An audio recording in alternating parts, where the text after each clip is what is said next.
childrens, good morning. Today we study EVS class 5th lesson number 2 migration of families परिवारों का पलायन। अब पलायन जो माइग्रेशन है उसके बारे में हमने फर्स्ट लेसन में पढ़ा है। इसके बहुत सारे रीज़न हैं, economic reason, educational reason, better facility, rehabilitation, इसके बारे में आप डिटेल में पढ़ेंगे। Okay, let start. Nitika's family was living in Ahmedabad. Her father got transferred to New Delhi. Nitika had to shift to New Delhi and had to join a new school there. Nitika का पूरा परिवार कहाँ रहता था? अहमदाबाद। अब उसके पापा का ट्रांसफ़र कहाँ हो गया? न्यू दिल्ली। तो नितिका भी वहाँ शिफ्ट हो गई न्यू दिल्ली और उसने एक नया स्कूल ज्वाइन कर लिया वहाँ पर। Family shift from the places where they are living to another new place. अब जो उसका पूरा परिवार था वो भी अहमदाबाद से न्यू दिल्ली शिफ्ट हो गया। और जब पूरा परिवार एक स्थान से दूसरे स्थान शिफ्ट हो जाता है तो उसको क्या कहते हैं? Migration of families. अब इसके रीजंस जो हैं उसके बारे में हम डिटेल में पढ़ेंगे। फर्स्ट है इकोनॉमिक रीज़न, यानी कि पैसे की कमी के कारण। अब जो हमने यहाँ सामने पिक्चर दे रखी है वो जीतू की फैमिली, जीतू की जो पूरा परिवार है उसके बारे में बताया गया है कि वो क्यों माइग्रेशन करता है, क्यों एक स्थान से दूसरे स्थान जाता है। जीतू's family lived in a village. His main occupation was agriculture. He had a small piece of land for agriculture. He was very poor. Jitu का पूरा परिवार गांव में रहता था और उसका मेन ऑक्यूपेशन क्या था? खेती करना, एग्रीकल्चर। अब उसके पास जो खेती करने के लिए एक छोटा सा भूमि का टुकड़ा था और वो था भी बहुत गरीब। It did not rain last year and drought was declared in the village. The crops had failed as there was no water in the field. He did not have any irrigation facility to water his field. देखो अब क्या होता है कि इस साल बारिश नहीं होती है तो उसके पास सिंचाई का कोई और भी साधन नहीं था, तो सारी फसलें क्या हो गई? सूख गई। और जब फसलें सूख गई तो उसके पास ही had no other means of earning, उसके पास कमाने का और कोई साधन भी नहीं था। तो वहाँ पर क्या घोषित कर दिया? अकाल घोषित कर दिया। तो इन द विलेज, अब गांव में, all the villagers were affected by the drought, और उस अकाल से गांव वाले सभी ग्रसित हुए, प्रभावित हुए। He could not find any job in the village, अब उसको गाँव में कोई जॉब नहीं मिल रही थी। The family was facing hunger because they did not have sufficient food to eat.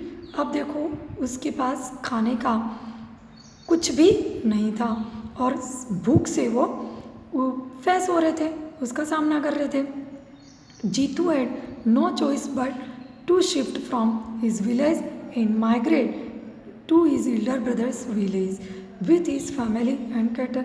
अब जीतू क्या करता है?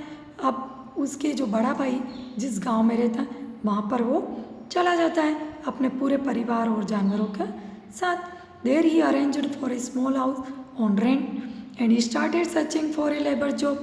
After a few days he found work there and started living in that village with his family. अब वो वहाँ पर चला तो जाता है, अब वहाँ पर एक वो मकान किराए से लेता है और फिर जॉब के लिए खोज में निकल जाता है। कुछ दिनों बाद उसको काम भी मिल जाता है और वह उसके परिवार के साथ वहाँ रहने लगता है। However, it was not at all easy, परंतु किसी गांव में अचानक से जाना और वहाँ सेट होना एकदम से इजी नहीं होता है। तो ये isolated in the new village, वो अपने आप को उसमें एक अलग महसूस करता था। और he was made to work extremely hard, वो बहुत मेहनत करता था परंतु उसको पैसे बहुत कम मिलते थे। He had lost his identity, उसका पहचान भी उसकी खोने लग गई थी उस नए गाँव में। He started missing the his village, वो उसके गाँव को मिस करने लग गया। तो एक दिन one day he got news that कि there is a good rain in his village, कि इस साल उसके गांव में बहुत अच्छी बारिश हुई है। तो वह उसको ऐसी सूचना मिलती है तो वह अपने पूरे परिवार के साथ, जानवरों के साथ वापस अपने गांव चला जाता है, return to his own village. अब नेक्स्ट जो पॉइंट है एजुकेशन। बहुत सारे लोग एजुकेशन, शिक्षा के कारण, ये देखो यहाँ पर आपको डिफरेंस पता चल रहा है। ये एक स्कूल है ना विलेज, ये एक गांव का स्कूल है जहाँ बच्चे नीचे बैठकर पढ़ाई कर रहे हैं, और ये जहाँ पर चेयर और बेंच पर बैठकर बच्चे पढ़ाई कर रहे हैं, ये फैसिलिटी है सिटी की। अब एजुकेशन में इसमें धीरेन की family, Dhiren is a working a labour in Santos field in a village, he is getting less money. वो बहुत मेहनत करता है धीरेन सांतू के खेतों में, परंतु उसको बहुत कम पैसे मिलते हैं। उसके एक बेटा है मेहुल और बेटी पूजा है, और वो जो मेहुल है वो 12th क्लास में पढ़ता है और पूजा 10th क्लास में पढ़ती है। His village like most rural area, वो एक बहुत रूरल एरियाज़ में लाइक हायर एजुकेशनल फैसिलिटी, वहाँ पर एजुकेशन की कोई फैसिलिटी नहीं है। Are no college in the village, गांव में ना तो कोई कॉलेज है। With all his hard work Mehul pass the senior secondary examination, 12th तक तो उसने वहाँ पर पास कर ली, और उसके कितने परसेंटेज बने? 95। Mehul get a scholarship from Rajasthan university in Udaipur. अब उसको राजस्थान यूनिवर्सिटी जो उदयपुर में, वहाँ से उसको स्कॉलरशिप मिली, छात्रवृत्ति। तो Dhiren decided to send Mehul to Udaipur for higher education. Dhiren ने उसके बेटे मेहुल को उदयपुर भेज दिया उच्च शिक्षा के लिए। He wants Mehul to study hard and became a rich man one day, और वो ये चाहता था कि मेहुल बहुत मेहनत करके पढ़ाई करे और एक दिन एक बहुत बड़ा आदमी बने।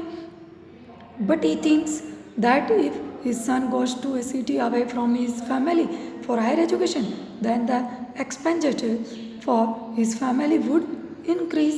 अब उसको इतना सारा पैसा कहाँ से, क्योंकि अगर वो आगे पढ़ेगा तो उसको बहुत सारा पैसा चाहिएगा।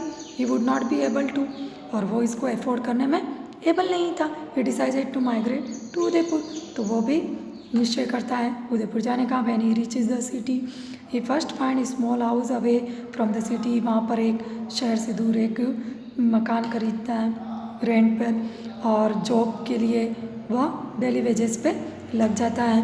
अर्न मोर, और उसकी जो वाइफ होती है वो भी लेबरर यानी कि वो भी काम करने में लग जाती है, कंस्ट्रक्शन का वर्क करने में।